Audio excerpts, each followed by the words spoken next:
how we live, it's also how we give birth. Why that is so important is because after going through something traumatic, that changes how you live, right? And so obviously there are different ways that can manifest. In some cases, we are constricted, we are tight, we are fearful. It feels as though it's hard to take a breath because we're wondering what might happen next. In other cases, there is so much fear about even trying again. There's fear about trying again because the thought of potentially having another loss. And even when you've successfully become pregnant, there is the constant terror that you're going to lose your baby, the constant terror that what happened the first time is going to happen again. So there is fear all throughout the journey. And we respond to that fear, we respond to going through that trauma in a couple of different ways. So they've talked about fight, flight, freeze as being the survival responses.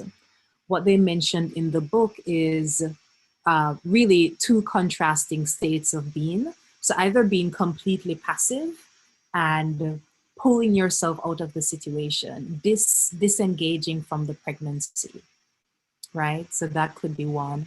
Or the fight response is wanting to control everything. And I know for sure that in my second pregnancy, I was in the fight response. At different points, I had different responses, but I was definitely in the fight response. I was researching everything. When I went in for, I was in the hospital because my cervix started opening. And so they were observing me. And as they were doing different things, I kept saying, no, I don't want that because like that does this. Like I had all the rules. I had researched all the things. And I was like Miss Boss Lady inside of the observation room. And so that was me wanting to control the situation because I was terrified of another loss. I was so fearful that something terrible would happen again. And so instead of being passive and completely disengaged, I was at the other end of that, trying to control everything.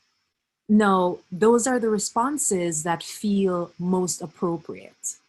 It's the thing that you have to do to feel as though you can survive a situation that is really painful.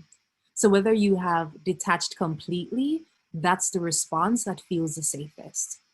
And if you're like in the driver's seat, taking control and telling everyone what they need to do, it's because that helps you to feel safe. Wherever you are, it's your safety response. It's what supports you in feeling safe again. So don't judge yourself if you're noticing any of those things. What I want you to be aware of, though, is the reason why those safety responses are showing up. It's because you feel unsafe.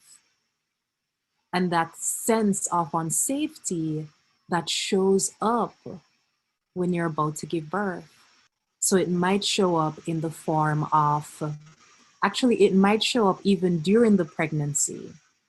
So you might be having complications in the pregnancy. You might be feeling a lot of physical discomfort in the pregnancy.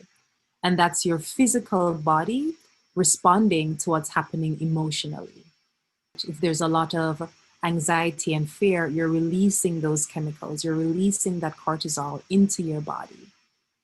So everything is connected, the mind and the body. There is no like, we're not cut off at the head. We're entire systems or entire integrated beings. So in the pregnancy, you might be having complications, challenges, discomfort. Moving into actually giving birth, you might have challenges there as well. So, I mentioned before, like labor stalling or labor not progressing. So when that happens, it's when the baby isn't descending. It's when your cervix isn't opening, you're not dilating enough. And the medical team might worry that the baby might be at risk, depending on how long this has been happening for. And usually when labor isn't progressing.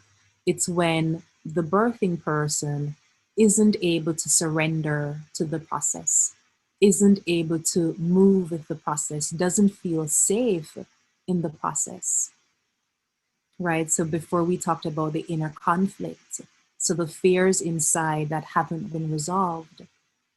If you've gone through the terrible experience of losing a baby, of course there's fear. If that hasn't been resolved, if that hasn't been dealt with, of course it's going to rear its ugly head the next time you're giving birth.